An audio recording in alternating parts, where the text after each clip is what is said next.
In episode 489, Ryan and Jose catch up on Lord of Illusion's release news, Night of the Zoopocalypse news, plus we have a listener question. This is the Clive Barker Podcast, where longtime fans Ryan and Jose interview guests, bring you the news, and take deep dives into Barker-related stuff. And just to let you know, this particular recording at the very beginning here, I'm using my AirPods because the microphone stopped working, but the rest of it will be on a normal microphone. It'll sound good. Thank you. This episode is sponsored by Don Bertram's Celebrate Imagination. Don Bertram is a longtime friend of Clive and advocate of his art, but Don's unique and inspiring paintings are for sale, and over 50% of the proceeds go to the Arts and Medicine program at the Texas Children's Cancer Center. There's even a paver in Washington, D.C. representing Celebrate Imagination. We're thrilled that this worthy cause is sponsoring our podcast again this year, and we hope that you'll consider looking over his Pinterest page and commissioning a painting of your own. For commissions, Don requires no money down, and there will be no obligation on your part. You can also head over to the Etsy shop to buy one of his books, like A Chimney Sweep's Tale, Celebrate Imagination, or The Imaginaries. Follow the link in the show notes, or click on the side banner, and let's see what's new with Don Bertram today. Take a look at his Homage to Pearland and Homage to Pearland 2 on his Facebook page. Link in the show notes. Let's welcome our other sponsor, Ed Martinez, and his YouTube channel. Lots of great special effects videos and Barker-related content. What's the latest from Ed? Ed Martinez has a brand new video from old footage from a 1996 Mad Model party at the Yasushi Nirasawa booth. And we talk about this more in the episode. Hey, if you want to help us out, support us on Patreon at patreon.com/BarkerCast589.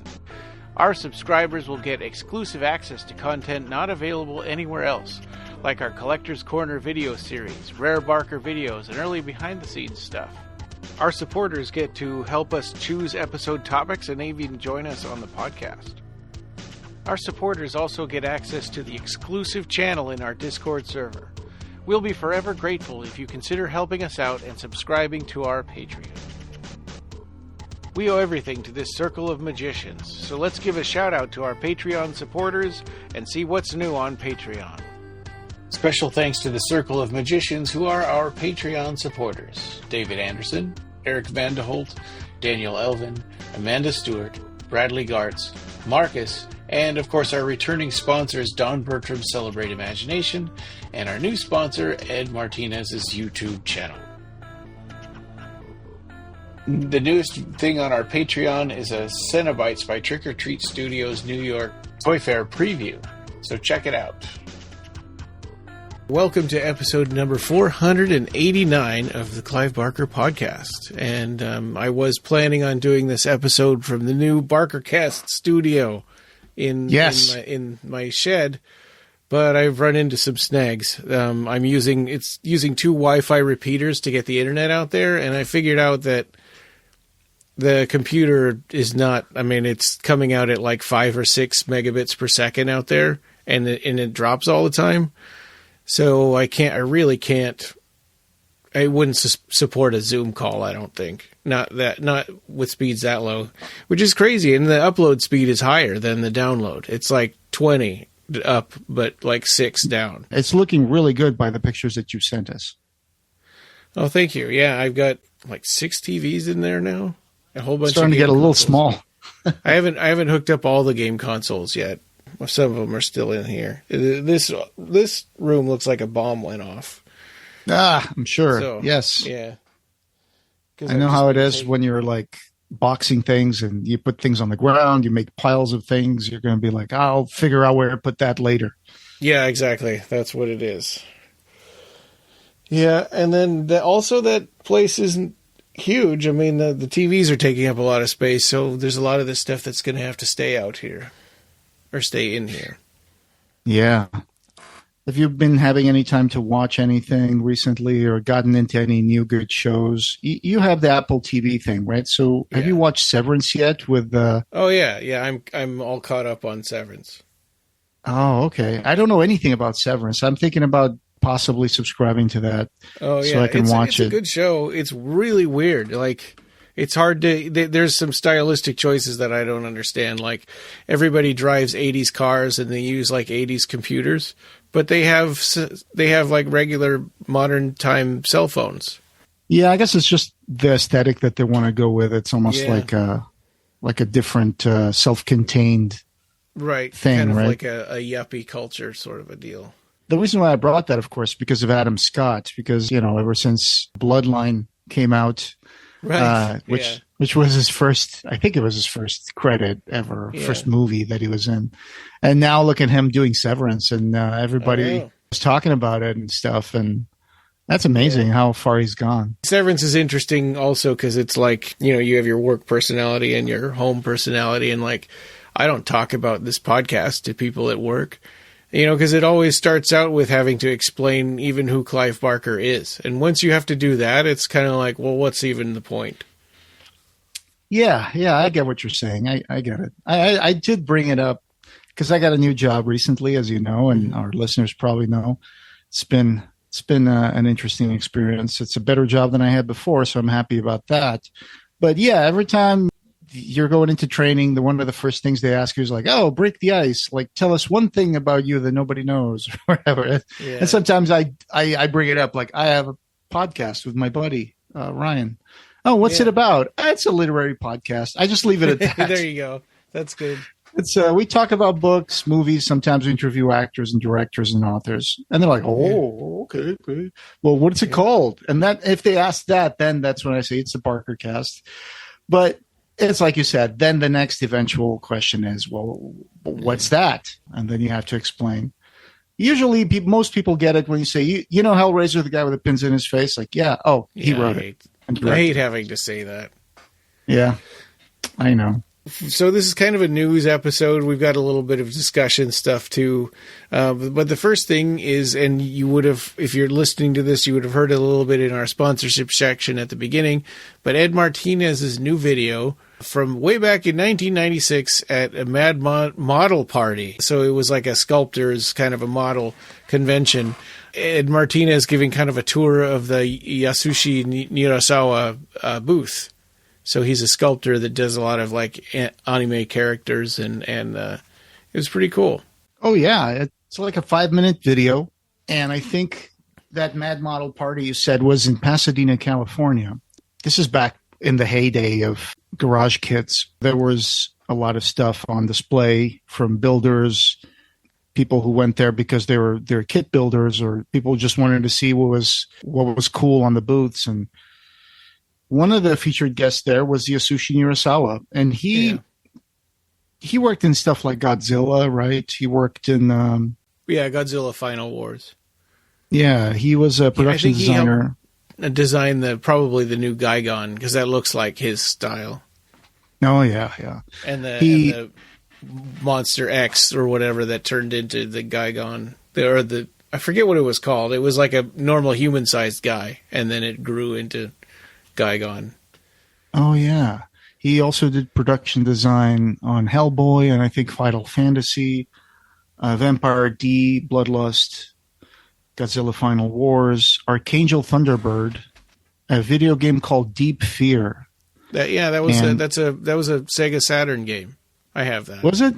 He did conceptual design on Space Truckers, and I think one of the most gruesome models that he had was called Operation in Progress, which shows I saw that, yeah.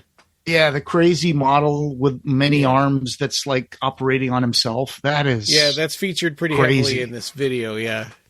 Yeah. What I knew him from is that he did some alternate versions of Devilman, like an action figure. It looks really good. I put a link to it in the show notes. Oh, excellent. Yeah, I remember watching the Devilman anime.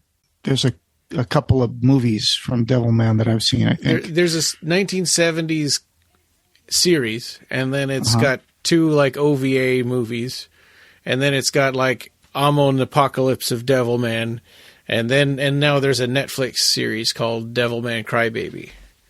Oh, is it still related to the original mythology? It tells the story from the original manga, except that it's, instead of being set in the 70s, it's set in modern times. Do you think it does justice to it? Oh, yeah, it's really good. Yeah. Oh, good. Yeah, it's pretty I might check faithful. that out. Okay. So he had a particular recurring character, Nirasawa, which was a female figure called Nina, and he would make her in different poses and different costumes and stuff. The video shows at least a couple of different Ninas, but there were more. It was funny hearing Nina's voice talking about Nina, the character. I know. Yeah. You can go on eBay and you'll find a bunch of different models for Nina. There's a Nina Dolono. There's a Nina Gilman, which we see in the video. It's like a tribute to the creature of the Black Lagoon.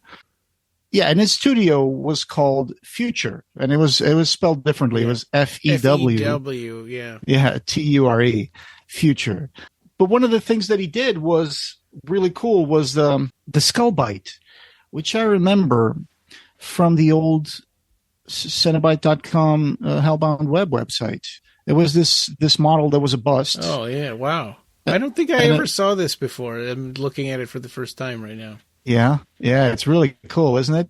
So it's almost like the bust of Pinhead, except instead of being Doug Bradley's face with the pins, it's kind of a skull with the pins. It's a skull face, and the skull, the top of the skull above the forehead, you could pull that out, and it was magnetic. And then inside that head, there would be a square-like hole where you could fit a lament configuration model. This is interesting, and also kind of maybe ties back to what Ed told us in his text messages, that during this 1996 Mad Model Party convention, he introduced Nirasawa to Clive Barker, and he set up a kind of a private meeting with them where they got to hang out and talk. And maybe this model was a result of that meeting happening. Yeah, that could definitely be it. I think that is definitely related to that. One of the funny things I noticed was I went to eBay looking for stuff about the skull bite, and I see that there's still at least one model up for grabs on eBay for $179. $179? Yeah, it's not that crazy. Oh, that's not bad. $179 or best offer. Now, I don't know if this is a original or if this is like what they call a recast, but man, it looks pretty sweet. Yeah. That's cool. Yeah, it is really neat.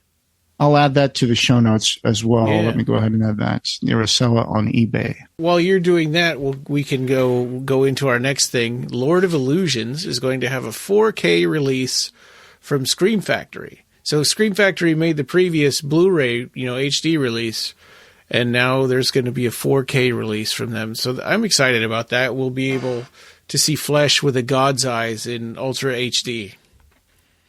Oh, yeah. So I saw that, but I don't know where exactly that announcement is coming from. I do know that it came from Dawn of the Discs, but they didn't link anything. I couldn't find any original information. I think we just have to take their word for it, I guess. I don't know. Yeah, because I'm looking at the post that... There's not even like a regular web page about it. It's their Facebook page. It's their Facebook and their Instagram. I'm looking at both of them right now. They're saying coming soon to 4K Ultra HD from Scream Factory, Lord of Illusions 1995 4K Ultra HD. But they don't specify anything about how many discs or what's going to be in the discs or what's going to be in 4K. Is it going to be the theatrical cut in 4K or is it going to be the director's cut in 4K? Right? Is it going to be both? Hopefully both. I would hope that it'd be both. Yeah, because that Umbrella Entertainment, that wasn't 4K, right? That was just HD. Right, and that's why I never bought that one. I was tempted, though. I mean, that had a really good package of stuff in it. It did. I think it's sold out now, at least from Umbrella.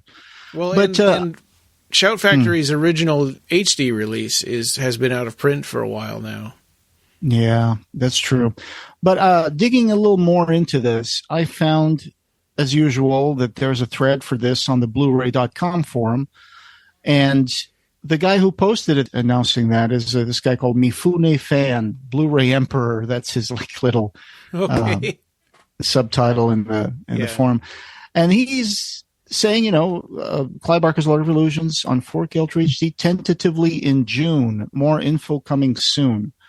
And then a lot of people immediately are saying the same thing I was saying, which is I'll buy it day one if it has the director's cut in 4K.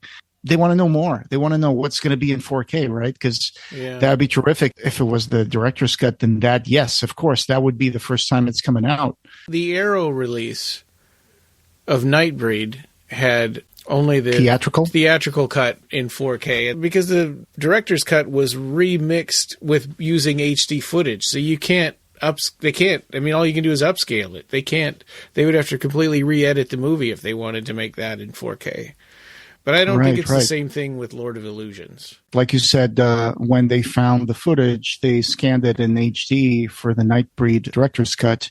And at least we don't know that it was ever scanned in a higher resolution. So that's the problem.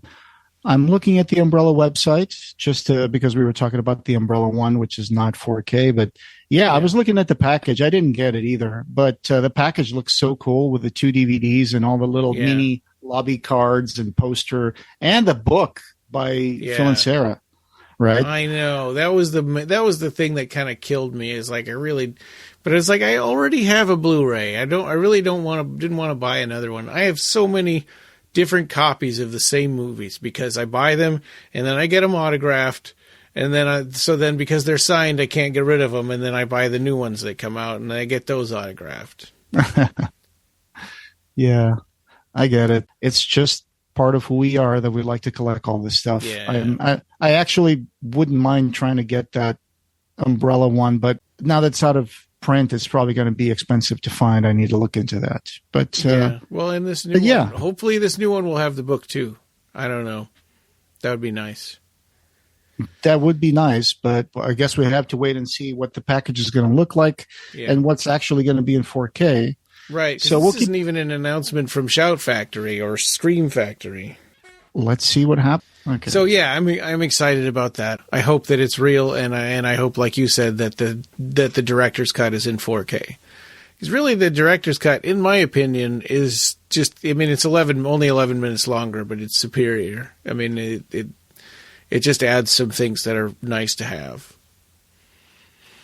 All right. So our next thing is on John Mulaney's show. You can see a clip where he's talking about a YouTube video from somebody's doorbell camera where a Doordash delivery guy was dressed up like Butterball. So you can watch that. It's really short. It's only like a couple of minutes long, but it's pretty funny. And he's talking about like how old Butterball must have hit on hard times. I mean, he was one of the original Cenobites, and you'd think he'd still be acting and stuff, which they're kind of oh my god with Simon. This is great. It's funny though.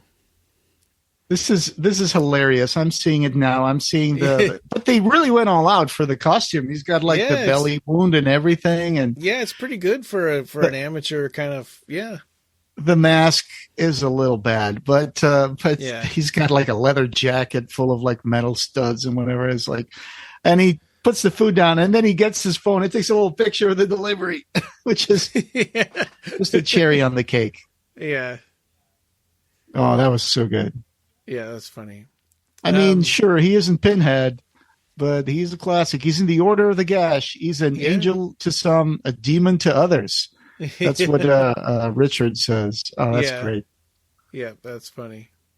Oh, it's always great seeing this. Richard Kind saying that makes me think that Richard Kind is at least kind of like a Hellraiser fan.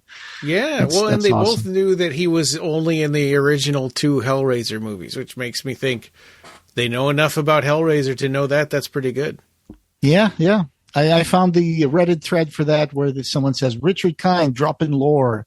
And then the other guy says, this guy's read the books. Yeah. Who knew he was a Hellraiser fan? Always seemed like a cool guy, and this only makes him that much more so. Yeah. Oh, man. Have you ever seen his comedy sketch where he's talking about the Salt and Pepper Diner? No, I got to look that up. Oh, man, it's really funny. He's talking about how he kept putting quarters into the jukebox to make it play What's New Pussycat over and over and over, and just to watch the reactions of all the other people in the diner. That's great. That's good trolling. This is kind of an older thing, but Peter Atkins made a Facebook post and on other social media of Women in Horror Month, right? Because March is Women in Horror Month, I think. That's right. Along with other things. And so he's got a cool post with pictures of the female characters in the movies that he's been involved with. I know. He says it's Women in Horror Month again, so time for my annual thank you to the brilliant women I was lucky enough to work with in the 80s horror and 90s horror. Ashley Lawrence, Imogen Borman, Barbie Wilde, Claire Higgins, Terry Farrell, Paula Marshall, Valentina Vargas, and Tammy Lauren. Aw, that's wonderful. Tammy Lauren, of course, was the main character in The Wishmaster. Oh, okay. Yes. So our last little bit of news, and we keep talking about this movie that's been out already that we haven't seen, but Night of the Zoopocalypse, luckily, is going to be available on demand April 4th. So that's probably not going to be on like free places. It's going to be probably a pay to rent kind of a situation, or buy to download. Yeah, video on demand, yes. Yeah, like from Amazon Prime and Apple Plus. So it shouldn't take long for us to be able to watch that movie together, and then we'll cover it for the podcast. Yeah, we could either do an episode just talking about it, or an audio, or a commentary. Probably the commentary, right? I mean, why do both when we can just do the commentary? We'll probably say the same things. That's a great idea. Let's do that. Yeah.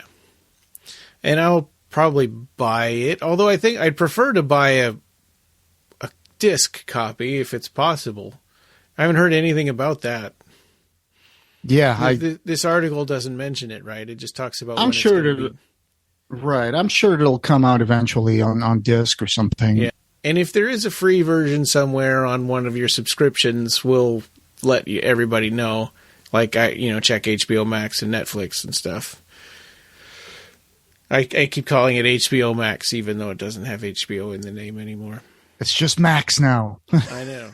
Well, HBO is gone. Long live HBO. I'm never going to call Twitter X either. Oh, yeah. Speaking of social media, we had a question on BlueSky from Lucas Ferrero.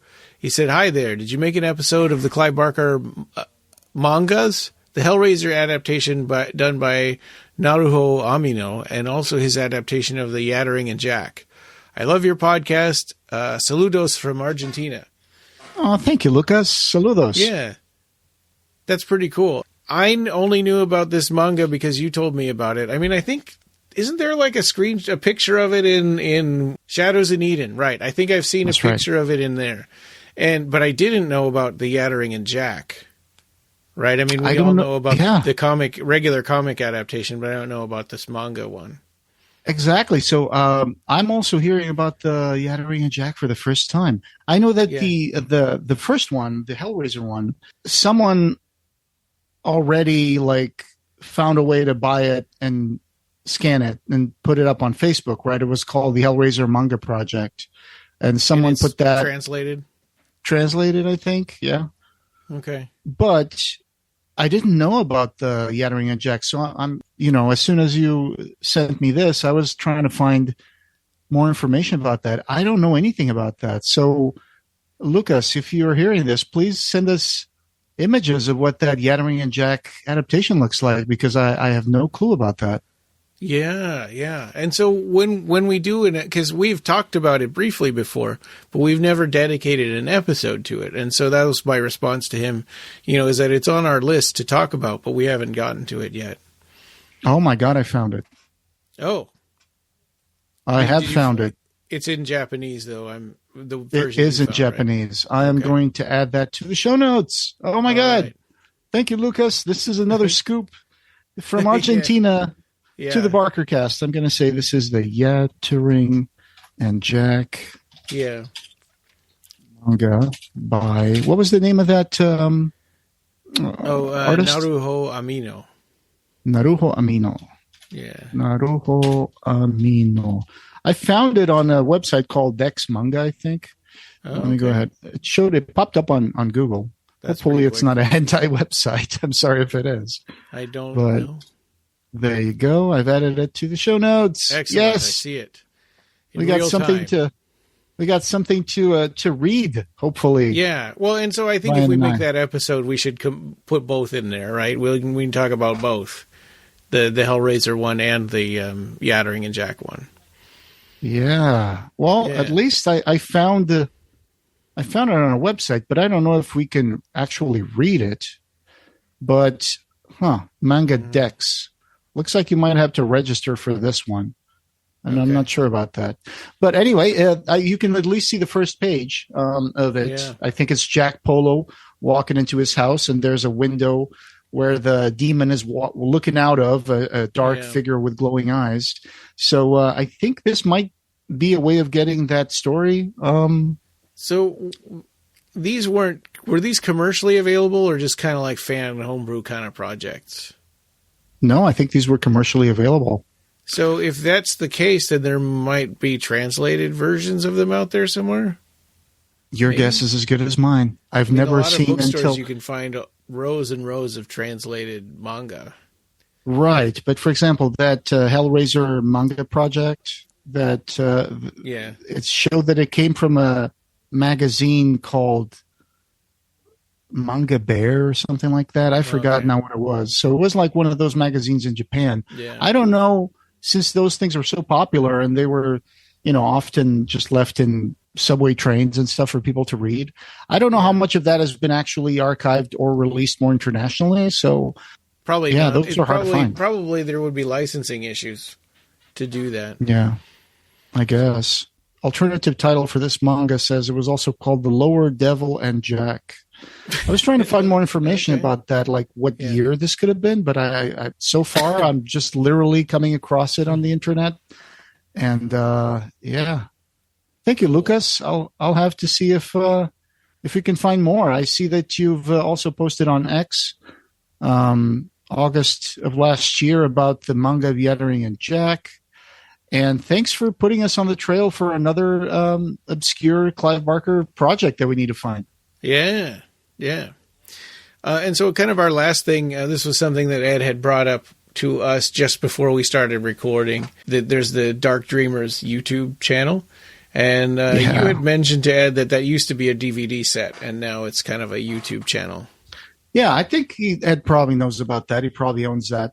But what he thought was interesting is that stuff is now all on YouTube. And it was put there on Stanley Wyatter's YouTube channel, I believe, who is one of the guys who made Dark Dreamers. Clive I think Barker there used to be season 1, episode 1. Yes. Yeah. It's a series where they interviewed a lot of people like Harlan Ellison, John Landis, Clive Barker, Richard Matheson, Robert Kurtzman. It goes on and on. There used to be a full set of Dark Dreamers. And then I think there was also a set of just a selection of the Dark Dreamers. So I think you might still find those on Amazon used. But now it's all in the channel here from Stanley Wyatter. So you can watch it on YouTube and maybe just watch an ad or two. But, that's how YouTube works these days. Yes. Yeah, no, I'm looking forward to that. I can't remember if I've seen... When did that come out? Ed said it was when he was 48, so I'm trying to think backwards to...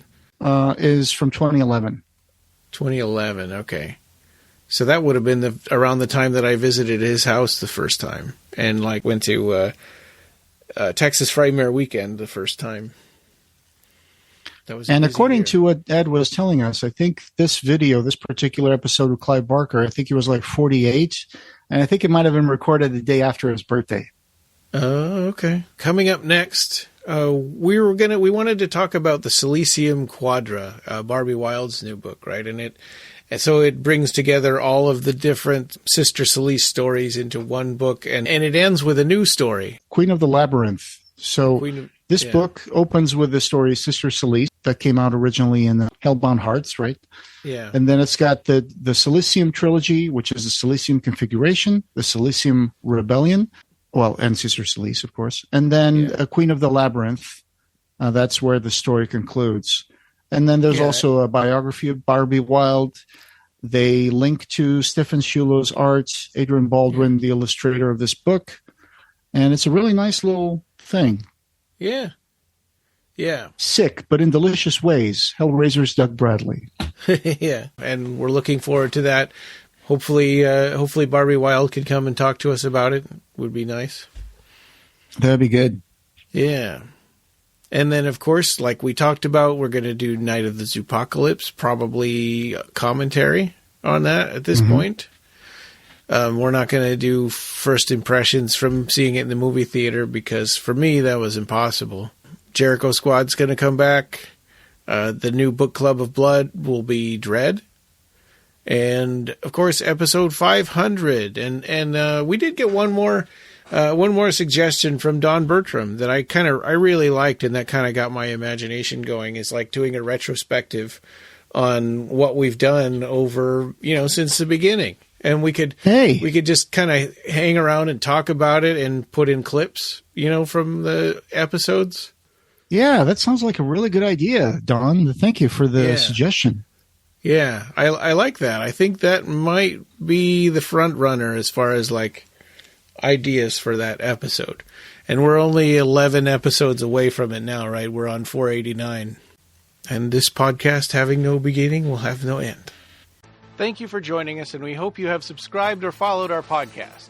You can find the Clive Barker Podcast wherever you find audio. Show notes for this episode, as well as news and reviews, can be found at our website at www.clivebarkercast.com. The Clive Barker Podcast, or BarkerCast, is an independent editorial podcast and blog that's not affiliated with Clive Barker or Seraphim Inc. This is a labor of love by the fans for the fans. You can chat with us on our Facebook BarkerCast listeners group, our Facebook page, Reddit, BlueSky, or our Discord server. Have you already bought our book? The BarkerCast Interviews Occupy Midian, available in Amazon hardcover, Kindle, and Apple Books. Join our Patreon and become a patron to get access to exclusive stuff, pick an episode topic, or maybe join in the discussion. You can also buy a t-shirt in our TeePublic store. Just go to tpublic.com/stores/BarkerCast. Leave a voicemail for us on the SpeakPipe link on our blog, and we might put it in the episode. Opening and ending music generously provided by Ray Norrish. Thanks for listening.